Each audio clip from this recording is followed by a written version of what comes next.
മാന്യ പ്രേക്ഷകർക്ക് പ്രതികാരം പരിപാടിയിലേക്ക് സ്വാഗതം. വായനക്കാർ നിരവധി കത്തുകൾ ഈ പരിപാടിയെ കുറിച്ച് അഭിപ്രായങ്ങൾ എഴുതി അയക്കുന്നുണ്ട്. ആദ്യത്തെ കത്ത് വായിക്കൂ.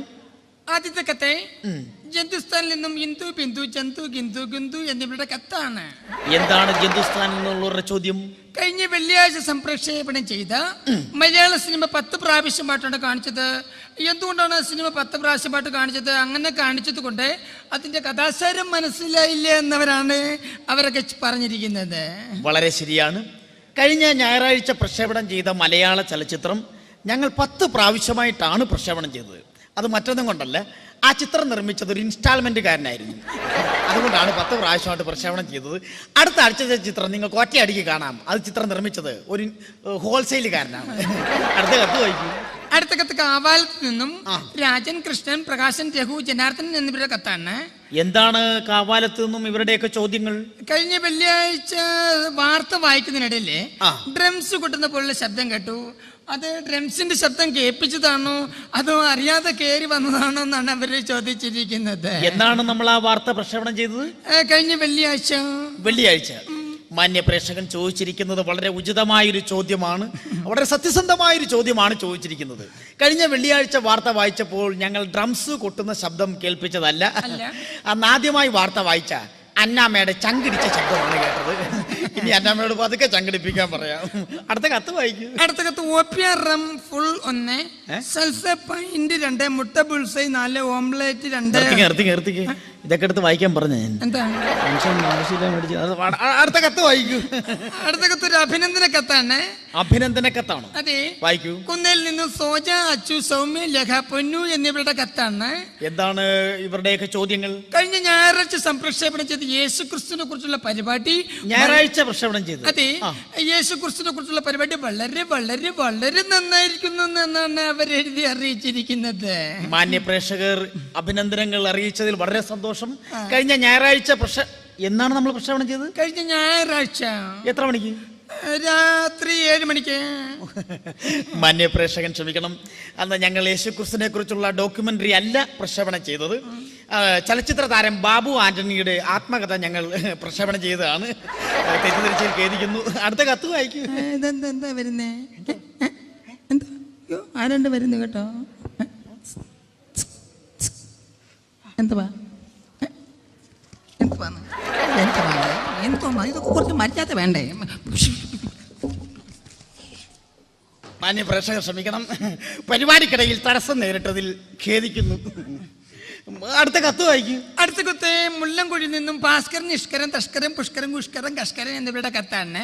എന്താണ് മുള്ളംകുഴിയിലെ ചെറുപ്പക്കാരുടെ ആവശ്യങ്ങൾ? കഴിഞ്ഞ വ്യാഴാഴ്ച വൈകുന്നേരം 7 മണിക്ക് സംപ്രക്ഷേപണം ചെയ്ത ഗുസ്തി മത്സരം വളരെ നന്നായിരുന്നു എന്നാണ് അവരെഴുതി അറിയിച്ചിരിക്കുന്നത്. കഴിഞ്ഞ വ്യാഴാഴ്ച. അതെ, അവരുടെ സംശയം ഇതാണ്, ആ ഗുസ്തി മത്സരത്തിൽ പങ്കെടുത്തത് ഏത് ടീമാണ്, ഏതൊക്കെ സ്ഥലക്കാരെന്നാണ് ചോദിച്ചിരിക്കുന്നത്. മാന്യ പ്രേക്ഷകർ ചോദിച്ചിരിക്കുന്നത് വളരെ സത്യസന്ധവും ഉചിതമായ ചോദ്യമാണ്. ഞങ്ങൾ വ്യാഴാഴ്ച എത്ര മണിക്കാണ്? രാവിലെ 7 മണിക്ക്, വൈകുന്നേരം 7 മണിക്ക് പ്രക്ഷേപണം ചെയ്തത് ഗുസ്തി മത്സരം അല്ലായിരുന്നു, നിയമസഭാ സമ്മേളനം അറിയാതെ പ്രക്ഷേപണം ചെയ്തു പോയത്. മാന്യ പ്രേക്ഷകർ തെറ്റിദ്ധരിച്ചാൽ ഖേദിക്കുന്നു. അടുത്ത കത്ത് വായിക്കും. അടുത്ത കത്ത് പിന്നെ അട്ടപ്പാടിയിൽ നിന്നും കുറച്ച് പോലീസുകാരുടെ കത്താണ്. അട്ടപ്പാടിയിലെ പോലീസുകാർക്കും സംശയങ്ങൾ. അതെ, അവർ ചോദിച്ചിരിക്കുന്നത് ദിവസവും രാത്രി സംപ്രേഷണം ചെയ്യുന്നത് 10 മണിക്ക് സംപ്രേഷണം ചെയ്യുന്ന കഥകളി പദം രാവിലെ 10 മണി മുതൽ ആക്കിയാൽ പോരെ എന്നാണ് ചോദിച്ചിരിക്കുന്നത്. മാന്യ പോലീസുകാർക്ക് വേണ്ടി ഞങ്ങൾ അത് പ്രക്ഷേപണം ചെയ്യാൻ ശ്രമിക്കാം. എന്താണ് അങ്ങനെ ചോദിക്കാൻ കാരണം? അവരിപ്പോ ചോദിച്ചിരിക്കുന്നത് ഇത് രാവിലെ 10 മണി ആക്കിയാലേ ഇതിന്റെ താളത്തിനൊത്തം പ്രതികളെ അവർക്ക് തല്ലാമല്ലോ എന്നാണ് ചോദിച്ചിരിക്കുന്നത്. എന്തായാലും മാന്യ പോലീസുകാരുടെ ആവശ്യം കാണിച്ച് ഞങ്ങളത് പരിഗണിച്ച് കഥകളി പദം കൃത്യം 10 മണിക്ക് തന്നെ ആക്കാൻ ഞങ്ങൾ ശ്രമിക്കുന്നതാണ്. അടുത്ത കത്ത് വായിക്കും. അടുത്ത കത്ത് ആരാണ് ഈ വൃത്തിയായിട്ട കൈ? ഒരു കുന്തം പോലും വായിക്കാൻ പറ്റുന്നില്ലല്ലോ. എന്താ ഒന്നും വായിക്കാൻ പറ്റുന്നില്ലല്ലോ. നോക്കട്ടെ, ഇങ്ങനെയുണ്ടോ മോശം കൈ? അടുത്ത കത്ത്, എടി വൃത്തികെട്ടവളെ, നീ ഷൂട്ടിങ്ങിനാണെന്ന് പറഞ്ഞ് വീട്ടിൽ നിന്ന് ഇറങ്ങിയിട്ട് എത്ര ദിവസമായി? പടിഞ്ഞാറേതിലെ മാതിരിയുടെ ചുരിദാർ കൊടുത്തു. വടക്കേതിലെ ശാന്തനാണെങ്കിൽ വിറകിന്റെ കാശ് ചോദിച്ച് ഡെയിലി വീട്ടിൽ വരും. പടിഞ്ഞാറക്കടലെ കാർത്തികന്റെ പറ്റ് കാശ് കൊടുത്തില്ല എന്നും പറഞ്ഞ് ദിവസവും പരാതി പറയും. പാണ്ടിക്കാരുടെ ശല്യം കാരണം കട്ടിലിനടിയിൽ നിന്ന് വെളിയിലോട്ട് ഇറങ്ങാനേ പറ്റുന്നില്ല. മര്യാദയ്ക്ക് ഷൂട്ടിംഗ് നിർത്തി വീട്ടിലോട്ട് വന്നാണമെന്ന് നിന്റെ അച്ഛൻ. ആഹാ, അത് ശരി. എന്തിനാ ആവശ്യമില്ലാത്ത കത്തൊക്കെ വായിക്കുന്നത്? ഇതൊക്കെ ഇങ്ങോട്ട് അയച്ചാ പിന്നെ വായിക്കാതിരിക്കാൻ നോക്കുവോ? അടുത്ത കത്ത് വായിക്കട്ടെ. വായിക്കൂ. അടുത്ത കത്ത് ഒരു സ്ഥാനാർത്ഥിയുടെ കത്താണ്. സ്ഥാനാർത്ഥി ഒരു സങ്കടം തീർക്കുവാൻ വേണ്ടിയാണ് ഈ കത്ത് എഴുതിയിരിക്കുന്നത്. എന്താണ്? അത് തന്റെ മണ്ഡലത്തിലെ ഒരു സ്ഥാനാർത്ഥിയാണ് ഈ കക്ഷി.